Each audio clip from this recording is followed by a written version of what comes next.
If you do not know, I have been obsessed with this game, Honkai Star Rail. And I even made a secondary channel for this game actually, not too long ago. But I've decided I want to continue things on my main account, which, is mostly, if you take a look at my account, Dokkan Battle, right? But I find this game extremely fun, and I would like to create content on this YouTube channel here. Now, obviously, Dokkan is not going away. Dokkan I have loads and tons of fun with, but I would like to at least experiment, see how things work out with this game as well. I think it could be loads of fun. And we'll just really see from there. I know a lot of y'all, may play Honkai Star Rail. If you follow me on Twitter, you also would know that I'm a big fan of this game. I talk about it all the time on Twitter. So making content for it just only feels kind of right because I do enjoy making content on, the games I would enjoy. Right, like Sparking Zero is going to come out later this year. I'm most likely going to make content on that as well. And I want to try things that aren't necessarily just Dokkan, but it's up to y'all, how y'all really want to think about that as well. But this video is just going to be mostly me taking a look at my account, showing all what characters I have, what I've really been able to achieve so far. And then in the future, I would like to do some kind of character showcases or team showcases more specifically, clearing stages on stream whenever a new story comes out, clearing that on stream as well. I think that's gonna be loads of fun, and I did stream previously the 2.2 story, which was really, really good, and 2.3 is going to be the epilogue of the current planet we're on, Penacony. But in case you're not aware what Honkai Star Rail is, I guess I should say, this game is basically like a space, like sci-fi odyssey kind of thing, I guess is like a good way to say it. Where there's a crew called the Astro Express that travels across the galaxy, essentially universe, on an expedition for trailblazing, as they call it, which is basically just moving forward. And I think it's pretty well explained overall if you actually get into the game, which I would recommend. It's very, very fun. I could go into way more detail, but I want to go ahead and let's just hop right into it with people who do know about Honkai Star Rail, right? So I do have a team that I just use. I think this is my most recent team that I've been using. This character Venturine, Sparkle, Pela, and then Akron. I really like the team building in this game as well. I think that with a team of 4 characters, I think that all of them have to play an essential role to the team, helping each other in some way or fashion, right? Some characters could be even hyper carry potentially, but like this team, for example, we have this guy, Aventurine, very cool guy, one of my favorite characters just in the story in general. We have him here. We have Sparkle. She's like a really, really, really good support character. I didn't say, but Aventurine is a really strong, defensive kind of tank character. Pela a debuffer. Akron, I'm sure many of you guys may have seen Akron floating around on Twitter.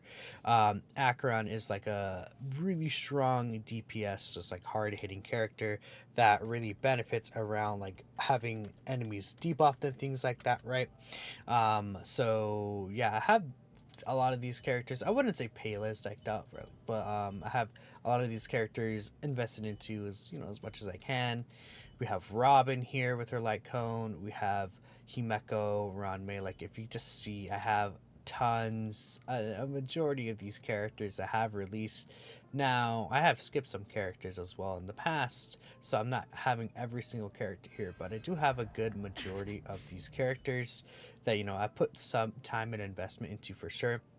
I mean, again, we could take a look here. I mean, getting to max level is not really the big deal, but there's farming things such as like character traces, right? I mean, some characters haven't completed, like I'm a trying to finish my Robin here, for example. Himeko right here, I'm trying to finish, but a lot of these characters, I did put a lot of time to getting their traces up, which it does take a lot of time to do traces, right? I think the one thing about this game is that, there is an auto mode function. This character just basically came out recently, so I haven't been able to work on her just yet. Even though there's an auto function, a lot of these characters, take time to invest in and get like these kind of things done. And most of these characters back here, I have not been able to really do that.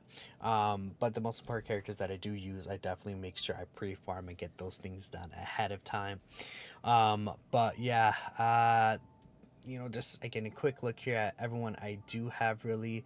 In fact, it's probably easier to show the characters that I end up not having, right? So if we go into the data bank here, we could see the characters I don't actually own are all down here, right? So just 5 characters.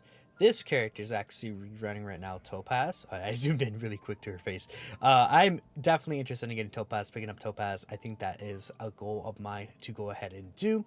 I think that she will be a very good option on a team consisted of follow-up attacks, right? Again, if you're a Dogon player, it's basically a team consisting around doing a bunch of additional attacks, constantly bombarding the enemy with different attacks over and over, and just, stacking up a lot of the damage you'll be able to do. She's like a character that really enables the damage you will be able to do with those follow-up attacks, right? That team would consist of this guy. Where is he at? I mean, we can literally go to, I wish we could sort by the typing of the characters, right? But where are these characters? I'm blind at these 2 right here. So this is a Venturine. He's, again, a defensive character, but he also does have follow-up attacks in his kit. Dr. Ratio is probably the best follow-up attack DPS in the game, if I'm not mistaken, right? And he was given out for free for a while. Unfortunately, he's not given out for free anymore. That time has passed with the 2.2 version update, but this guy, I mean, I was able to get him for free, and he's, again, a very, very good option, which is awesome.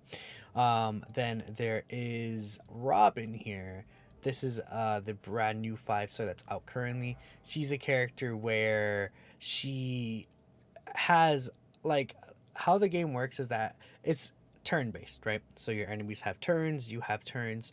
This Robin on her ultimate can move characters up just 100% of their action turn, essentially, which means that they'll all be able to instantly perform another attack before your enemies, which is really good if you strategize that properly. And she gets, in order to do that, she needs to build up a lot of her energy. And with that, obviously, more follow-up attacks actually do benefit her with building up energy to this. So that's a team I'm kind of trying to run there. And, a lot of y'all who do play the game, and probably most of y'all who are watching this video have dabbled into the game, probably know what I'm talking about. But just in case there's some new Dokkan players that are like, what is this game about? How is, like, a kind of team building working? Like I said, a lot of these characters do play a role in their teams, and I feel like most of the characters in this game, the thing I really love about this game is that you could realistically use everyone here besides like 1 or 2 characters. Like, unfortunately, this guy, he's kind of just like unsalvageable in a sense. There's some characters that have, like, quote unquote potentially age or are not as useful anymore, like, let's say, I don't know, Natasha or Servo, if you have like the best options. But some day 1 characters, Pela is a day 1 character that's really good. Herta is really good in one of the game modes, right? We have Sampo, who's super decent, right? Ting Yun, basically a day 1 character as well, if I'm not mistaken, right? We have March 7th. She's like a free 4-star that you actually get, and there's like free to play clears and all the difficult content with like her as your what's called a sustained defense character. So I really enjoy this game. It's super fun. It's super free to play friendly, I find, with pity. I mean, in the future, I probably will do summon videos myself because I am simply put a filthy well. There's weapon banners, the only thing that's also a little different from Dokkan, but that'll be fine for the most part, for sure. Now, in terms of like the content that's in the game and what I have completed, I have basically been able to get to the point where I'm able to beat all the content in the game, with relative ease even. So, that's why I feel like, the more I play this game, the more comfortable I am with making content on it. We see this is the difficult content. There's new difficult content coming up soon, but there's 2 things. Pure Fiction, which is basically where you are attacking a lot of enemies at once in the waves. We see right here, there is, basically mass completion here. Then we have the Foregone Hall, which is called Memory of Chaos, where you fight like a like boss enemies, essentially like one or two at a time. And different characters are good into different modes, which them introducing a lot of new game modes and a lot of different bosses really make it super super nice for different variations in the team building, because some bosses you want to use some characters, some you want to use other characters, of course. Even weakness of the bosses could really determine what characters you would end up bringing, especially if you have a lot of invested characters. I mean, we see I have two teams here, but I could always choose to run different characters or different things when I feel like it. So that's really cool. This is just basically where you farm everything, right? Obviously, these aren't really too bad. So yeah, I mean, that's pretty much it there. I have put pretty decent investment to the characters I like. Again, like my Akron, I think she's looking pretty good for the most part here. With my Venturine right here, I think I built this guy for like a crit damage build. I think most people will build him. It's funny with a pure defense, but with this Lycone here, I'm able to kind of like still meet the defense requirement he has, which is about 4,000, and then put the rest into his offenses. So he's also doing kind of both things, like I wouldn't say his offense crazy, but like he's able to do both things while still defending extremely well. Again, there's so many like different character variation. I do like how they design characters for the most part. I really feel like every character feels quite unique from each other, which is obviously a good thing to strive for a game like this. And we'll see how things take it, but I'm probably gonna end the video here. Not much else really to say. I'll be interested to hear what you guys think about the game. What's your favorite parts of the game if you do play it. Um, uh, that's it for me, though. Thanks y'all for watching, and I will catch you guys in the next video. Hopefully so. Peace out.